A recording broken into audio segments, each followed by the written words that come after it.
Hi hello नमस्कार मित्रमैत्रिणींनो, मी संध्या तुम्हा सर्वांचं स्वागत करते साफसफाईच्या आजच्या आपल्या नवीन पॉडकास्टमध्ये. चला तर मग मंडळी, जास्त वेळ वाया न घालवता सुरुवात करूयात आजच्या आपल्या चर्चेला. मंडळी, चर्चेला सुरुवात करण्या अगोदर मला तुम्हा सर्वांचे मनापासून आभार मानायचे आहेत. कारण मंडळी, म्हणजे कसं बोलू ना, मला समजतच नाही आहे. आज मी खूप जास्त खुश आहे. कारण आज तुम्हा सगळ्यांमुळे मला डबल आनंद अनुभवायला मिळाला आहे. म्हणजे पहिलाच आनंद माझ्या वाढदिवसाचा, आणि दुसरा आनंद म्हणजे आपली यूट्यूबवरती फॅमिली जी आहे ती 1000 फॅमिली पूर्ण कंप्लीट झालेली आहे असं म्हणायला हरकत नाही.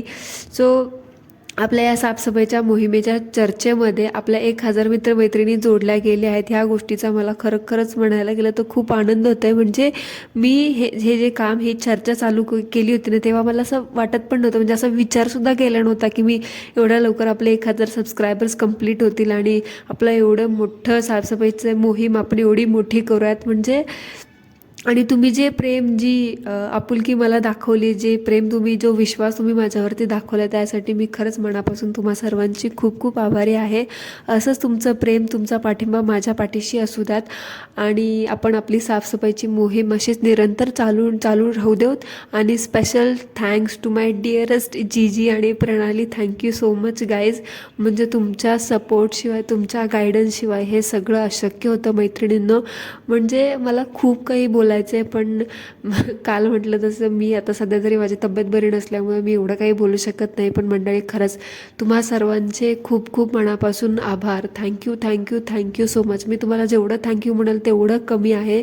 म्हणजे मला आता, मी जर आता बरी असेल ना, मी तुमच्याशी पूर्ण एक पॉडकास्ट थँक्यूवरती बनवला असता. म्हणजे एवढं मला तुम्हाला थँक्यू म्हणायचं. म्हणजे आता मला असं झालं, किती बोलू, काय बोलू, बापरे, असं झालं. म्हणजे मी खूप खुश आहे मंडळी आज. Thank you so much. तुमच्यामुळे आज मला हा आनंद अनुभवायला मिळतो आहे. म्हणजे मी कधी ह्या गोष्टीची कल्पना केली नव्हती. So thank you so much. चला तर मग मंडळी, सुरुवात करूयात आजच्या आपल्या चर्चेला. थंबनेल आणि टायटल बघून तुम्हाला तर समजलंच असणार की आजचा आपला पॉडकास्ट कोणावरती होणार आहे. आजचा आपला पॉडकास्ट होणार आहे युरोपियन मातोश्री झोंबल ह्यांच्यावरती. म्हणजे ही बाई पैसे वाचवण्यासाठी किती त्या जीवाचा आटापिटा करते आणि किती त्या मुलांचा तिचे हाल करते ना. म्हणजे कठीण आहे बोलणं. म्हणजे स्वतःच्या फायद्यासाठी, स्वतःचे 4 पैसे वाचवण्यासाठी ही बाई स्वतःची तर धावपळ करते, त्या मुलांची पण धावपळ. म्हणजे पूर्ण व्लॉगमध्ये तिने सांगितलं की आम्ही हा प्रवास केला, आम्ही इकडे प्रवास केला, आम्ही तिकडे प्रवास केला. पण त्या ह्याच्यामध्ये पूर्ण प्रवासामध्ये फक्त प्रवासच होता. त्यांचं जरासुद्धा ते लोक 5 मिनटं बसले किंवा आरामात खाणं वगैरे ह्यांचं काही झालं नाही. सगळ्या गोष्टी आपल्या धावत्या पळत्याच होत्या. म्हणजे ह्यांचा प्रवास आणि ह्यांचं ते सगळं जे होतं ना, धावपळ बघून माझेच पाय दुखायला लागले. असं झालं, म्हणजे 4 पैसे वाचवण्यासाठी हे लोक 4 तास कारचा प्रवास करून 2 3 फ्लाईट चेंज करून भारतात पोचले. म्हणजे काय, किती आणि कशासाठी एवढी धावपळ हो मंडळी. म्हणजे ठीक आहे, तुम्ही मोठे ॲडल्ट आहात, तुम्ही 24 तास का 48 तासाचा प्रवास करू शकता. पण ती लहान मुलं, त्यांचा तरी जरा विचार करायला पाहिजे होता ना ह्या नवरा बायकोनी. पण नाही, कंजूसड्या मारवड्यागत चिंगुसडे हे लोक, चिकट गोमाशी एवढे हलकट आहेत ना. म्हणजे कॉफीसुद्धा 4 जणांमध्ये 1 जण शेअर करतात म्हटल्यावरती तुम्हाला वाटते की हे लोक डायरेक्ट फ्लाईट घेऊन भारतात पोचतील म्हणून? अशक्यच आहे. आणि ते ह्यावेळेस ह्यांनी प्रूफसुद्धा केलं.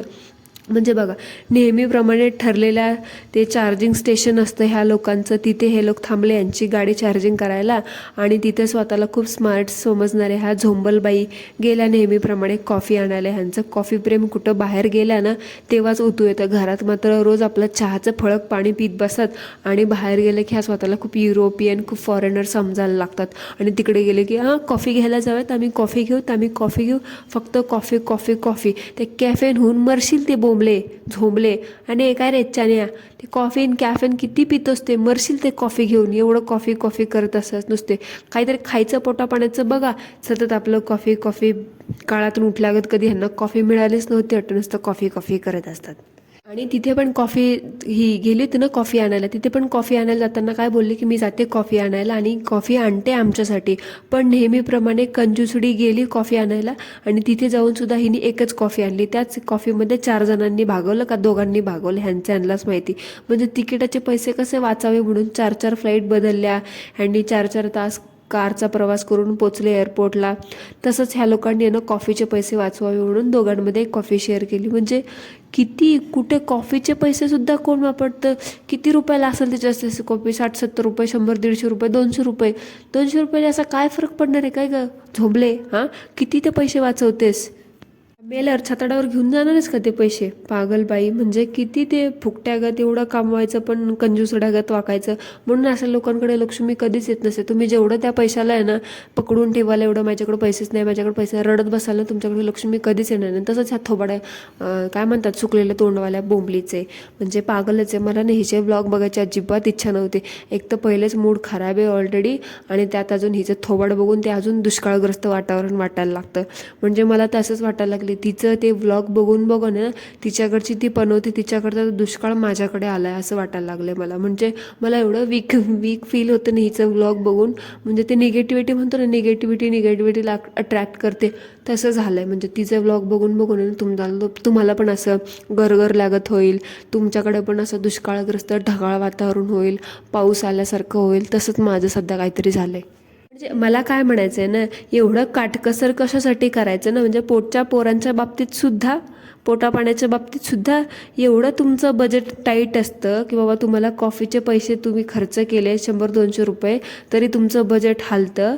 तर मग कशाला निघता रे तुमची थोबाडं उचलून भारतात यायला? हां, तिथंच गप बसायचं की काय गरज होती का? भारतात येऊन तू काय लई मोठी इथली काय कुठली गोष्ट हलवणार होतीस का गं टवळे? हां, जिथे येऊन नाटकं करतेस म्हणे मी आले, मी आज गेले, खूप मोठं काम करायचं आणि खूप मोठं काम करायचं. म्हणजे ही पण आता इनडायरेक्टली लोकांना धमक्या द्यायला लागली असं चाललायचं. लोक लहान मुलं सोबत असतात तेव्हा त्यांना कुठेही ट्रॅव्हलला घेऊन जात असं ना, ते असा विचार करतात की आपल्या मुलाची, आपल्या बायकोची, आपल्या नवऱ्याची, आपली सोबत आपली जी फॅमिली आहे त्यांना कुठली दगदग होणार नाही असे ऑप्शन शोधतात. पण हे नवरा बायको कुठल्या जमान्यातून आलेले चिंगुसडे काय माहिती, ह्यांच्या मुलांना रात्री 1-1, 2-2 वाजता उठून आंघोळ्या घालून 24-24, 30-30 तासाचा प्रवास करायला लावतात. ते पण असं नाही की बाबा कनेक्टिंग फ्लाईट आहे, पार 1760 फ्लाईट चेंज करून. म्हणजे मंडळी बघा, पहिल्या म्हणजे कसं होतं माहिती आहे का, पहिल्या वेळेस त्यांचं घराजवळ एक एअरपोर्ट आहे, तिथलं एअरपोर्ट सोडून हे लोक लांबच्या एअरपोर्टवरती जातात फ्लाईट पकडायला. ह्यावरूनच समजते की हे लोक किती कंजूस आहेत, किती कंजूस आहेत. म्हणजे काय उपयोग ह्या झोंबलीचा यूट्यूबवरून एवढा पैसा कमवून त्याला सांगते आमचं हे, बहुतेक ती मागे बोलली होती ना की आमचं यूट्यूबवरती भागत नाही, बहुतेक तसंच होत असणार, आजकाल भागतच नसणार. म्हणून तशा कनेक्टिंग फ्लाईट सोडून अशा पॅरिसला जा, कुठे फ्रँकफर्टला जा, कुठे कुठे जा, कुठे कुठे जा, अशा इकडून तिकडून फुकटातल्या स्वस्तातल्या एकदम चीपवाल्या फ्लाईट बुक केल्या आणि आली भारतात. शहाणे. मी दुसऱ्यांना सांगते ब्रँडेड वस्तू जरा कमी करायच्या ना गं वापरायच्या, मग कनेक्टिंग फ्लाईट मिळाली असती. आली मोठी शहाणी. हे असं असतं. म्हणी नाही भाव देवा मला पाव. लोक म्हणतात भारताच्या बाहेर राहून आम्ही 2-2 बंगले घेऊन बसलो, आमचं खूप हे, आमचं खूप ते. पण हे ह्यांची असलीयत बघा. ह्यांना 200 रुपये खर्च करायला हे लोक मोहताज आहेत आणि म्हणे आम्ही खूप मोठे ना, आम्ही खूप फेमस. हट. ह्यांनी ज्या प्रकारे एवढ्या 1760 फ्लाईट बदलून भारताचा प्रवास केला ते सगळं बघून ह्यांच्या काही सबस्क्रायबर्सनी किंवा ह्यांच्या व्ह्युअर्सनी ह्यांना प्रश्न विचारले की झोंबल काकू तुम्ही तुमच्या एवढ्या घराजवळचा एअरपोर्ट सोडून तेवढा लांब पॅरिसला कशाला गेल्या? तो झोंबल काकू म्हणतात की आमची फ्लाईटच तशी होती. आता तशी होती म्हणजे काय ती फ्लाईट ॲटोमॅटिकली तशी होती का? नाही. ह्या लोकांनी स्वस्तात पडावं ह्यांना म्हणून एवढं लांब लांब फिरून फिरून आलात हे कोण सांगणार? डायरेक्ट फ्लाईट हा ऑप्शन असतो, ह्यांच्या जवळच्या एअरपोर्टवरून सुद्धा असू शकतो, पण ती फ्लाईट ह्या लोकांना, ह्या कंजूसड्यांना परवडणारी नसावी ना. म्हणून जे लोक दोघात एक कॉफी पिऊन पैसे वाचवतात त्यांना फ्लाईटमध्ये पण पैसे वाचवायचे असतील म्हणून तशा 1760 इकडे जा तिकडे जा एवढं लांब लांब 4-4 तासाचा प्रवास करून हे लोक फ्लाईट पकडून आले. ज्याला खरंच ज्याची अवकात असेल, ज्याची लायकी असेल तो डायरेक्ट फ्लाईट घेऊन पण आला असता. पण हे ते काय ना खायचे वांदे ह्यांचे स्वतःचे पण निघतात मोठा शो ऑफ करायला. बडी बडी बाते न वडापाव खाते, हे बरोबर हिला सूट होतं. ह्यांच्या ह्या सगळ्या तमाशामध्ये, ह्यांच्या ह्या सगळ्या डोंबाऱ्याच्या खेळामध्ये त्या 2 लहान मुली आहेत का त्यांच्या जीवाचे किती हाल झालेत ना हे आपण तर बघितलेच आहे. म्हणजे हे कंजूसडे कुठेच पैसे खर्च करणार नाही. काय ग झोंबले काय रे कोळशा, एवढा सगळा पैसा तू काय त्या छातीवर बांधून घेऊन जाणारच काय रे मसनात? हां, काय माहिती एवढं लोक एवढा काय पैसा कुठे काय 200-200 रुपयाने एवढे 4-5 हजार रुपये कुठे वाचवायला बघतात काय माहिती. मेल्यावर पण तुझ्या काय कामाला येणार नाही तो पैसा. ती बोंबली तुला सदा एक मनीसुद्धा लावणार नाही तुझ्या कपाळाला. शहाणी मोठी. काय करणार एवढा मोठा पैसा जपून हे लोक, काय माहिती. आणि मंडळी, गेल्या वर्षी बोंबलबाई बघा आषाढी एकादशीला भारतात आल्या होत्या. दरवर्षी ही बाई आषाढी एकादशीचा उपवास करते, भारतात असो किंवा नसो. पण ह्यावेळेस ह्या बाईने उपवास केला नाही का, तर म्हणे प्रवासात उपवास होतच नाही. आता मंडळी मला सांगा, भारतात येण्याच्या ब्लॉगमध्ये ह्या लोकांनी काय काय खाल्लं, घरातून कधी निघाले वगैरे वगैरे ह्या सगळ्या गोष्टी सांगितल्या. म्हणजे घरातून निघाले तेव्हा त्यांनी काही खाल्लं नव्हतं. घरातून निघाल्याच्या नंतर ह्यांनी फक्त एक कॉफी घेतली, ती पण दोघांमध्ये शेअर केली. त्यानंतर हे लोकांनी डायरेक्ट घरातून घेऊन गेल्या त्या 10-12 पुऱ्या काय होत्या त्या 4 जणांनी मिळून खाल्ल्या. आणि त्यानंतर डायरेक्ट फ्लाईटमधलं जेवण. त्यानंतर ही बाई कुठे म्हटली नाही की आम्ही जेवण केलं उतरल्यावरती किंवा आम्ही कुठे काय खाल्लं वगैरे, असं काहीच नाही. म्हणजे एवढंच ह्यांना एवढूसंच ह्यांना खायचं होतं, तर मग उपवास तर होऊ शकला असता ना. एवढं काही प्रॉब्लेम नव्हता की बाबा आमचा उपवास होणार नाही वगैरे. आणि इतर मागच्या वेळेस पण हिने असंच केलं. म्हणजे हिच्याकडे कंटेंट असतो का, तेव्हा ही भारतीय सण संस्कृती वगैरे सगळं विसरून जाते. मागच्या वेळेस पण बघा गुढीपाडवा होता, तेव्हा ही टवळी गेली होती ग्रीसमध्ये उंडगायला. तेव्हा पण तिने ना गुढीपाडव्याची पोस्ट टाकली होती ना, काही केलं नव्हतं. साधा गुढीपाडव्याच्या विशेषसुद्धा दिल्या नव्हत्या तिने. आणि आत्ता पण तसंच. आता भारतात येते ना, भारतात येण्याचा जाण्याचा सगळा कंटेंटच कंटेंट आहे तिच्याकडे. व्लॉग असे तिने ना साचवून असे लाईन अप करून ठेवले असतील. म्हणून तर तिला आषाढी एकादशीचं ध्यान नाही ना, साधं कम्युनिटी टाकली ना, साधं विश केलं. म्हणजे कसं ना मंडळी, हे ह्यांच्या सोयीनुसार भारतीय सण संस्कृती परंपरा रीडी काय म्हणतात ते, रूढी रीती परंपरा वगैरे सगळ्या ह्यांच्या मनाने वळवल तसं वळवतात. आणि कोणी काय बोललं की बोलतात हे काय सिक मेंटॅलिटीची पीपल आहेत, ह्यांची मेंटॅलिटी सिक आहे वगैरे वगैरे. आता हिला काय म्हणावं, आंधळी, बहिरी, मूर्ख, काय म्हणावं मंडळी? कॉमेंटमध्ये ह्या बाईसाठी 2 शब्द तुम्ही ना व्यक्त करा. राहिला प्रश्न की बाबा एवढंसं खातात त्याचा, असं पण नाही की बाबा पैसे खर्च होतील म्हणून फक्त मुलींनाच देतील, स्वतः खाणार नाही. मुलींची उपासमार करतात ते करतात, त्याबरोबर स्वतःच उपासमार करतात. आता तिने ते पुऱ्या पॅक केल्या होत्या, तेव्हा तिने दाखवलं होतं की त्या किती पुऱ्या होत्या. त्यांनी ऑलरेडी त्या पुऱ्या घरात खाल्ल्या होत्या स्वतःनी, आणि उरल्या सुरलेल्या 10-12 पण नसतील, 7-8 पुऱ्या असतील, त्याच पॅक करून आणल्या होत्या. म्हणजे ते कसं आहे माहिती आहे का मंडळी, तुमच्याकडे किती पण पैसा असू दे, तुम्ही किती पण फेमस असू दे, पण तुम्ही तुमच्या पोटच्या मुलांसाठी आणि स्वतःसाठी ना भूक लागल्यावरती 4 पैसे खर्च करू शकत नाही ना, तर मग काही फायदा नाही तुमच्या त्या पैशाचा. तुम्ही असंच भुकेने, तुमच्याकडे पैसा असून पोट असून सुद्धा तुम्ही अशाच उपाशी मरणार आहेत. आणि त्या बोंबलीचं असंच आहे. लोक तिला विचारतात डाएट वगैरे तू काय करते, कुठला योगा करते, त्याचे डिटेल्स वगैरे शेअर कर, योगा वगैरे शेअर कर. तर मंडळी, तुम्हाला हे लोक जे ब्लॉगर लोक आहेत ना, ते तुम्हाला सांगतात ना की आम्ही हे फॉलो करतो ते फॉलो करतो, तसं नाही. ती मावशी फावसी पण बघा म्हणते खूप हे करते ते करते, पण काही लिटरली हे लोक स्वतःला स्टार्व करवतात, स्वतःची उपासमार करतात आणि ते मुलांची पण उपासमार करतात. उपासमार झाली की पोटात अन्नच नाही तर वजन तरी कसं वाढेल ना. तसं ह्या लोकांचं उपाशी राहायचं आणि लोकांना सांगायचं की आम्ही हे फॉलो करतो, आम्ही ते डाएट फॉलो करतो. आणि बघा मंडळी, आता दुनियाभरचे पापड वगैरे सगळं बेलून हे लोक भारतात पोचले. आता ऑलरेडी बाईचा फेवरेट शब्द आहे ना. आता नेहमीप्रमाणे ह्या काकूंचे फिक्स व्लॉग आहे ना सुरू झाले. म्हणजे काकू माहेरी आल्या की कशी त्यांची आई त्यांचं स्वागत करते. मुली नाहीत, तिचे ते मुलं आहेत. मुलं म्हणायचं नाही तर म्हणतात मुली म्हटले की तिला राग येईल, नाही तर बसेल परत ती आपल्याला बोलत की बाबा सिक मेंटॅलिटीची लोक आहेत, माझ्या मुलांना मुलीच म्हणतात, असं म्हणायला सुद्धा कमी करणार नाही ती.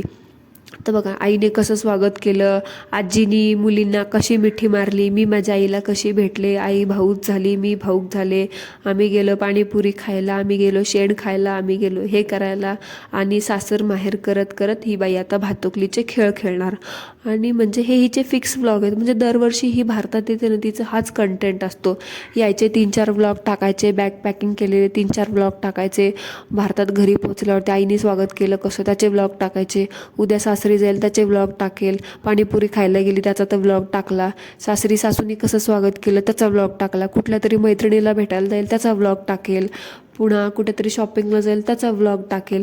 आता स्वामीनारायणाच्या मंदिरात पण जाईल. बघा मागच्या वेळेस कोणीतरी म्हटलं होतं हिला स्वामीनारायणाच्या मंदिरात आता एवढे ट्रेडिशनल कपडे घालून आली, खूप मोठं शूट पण करायचे म्हणे तिला.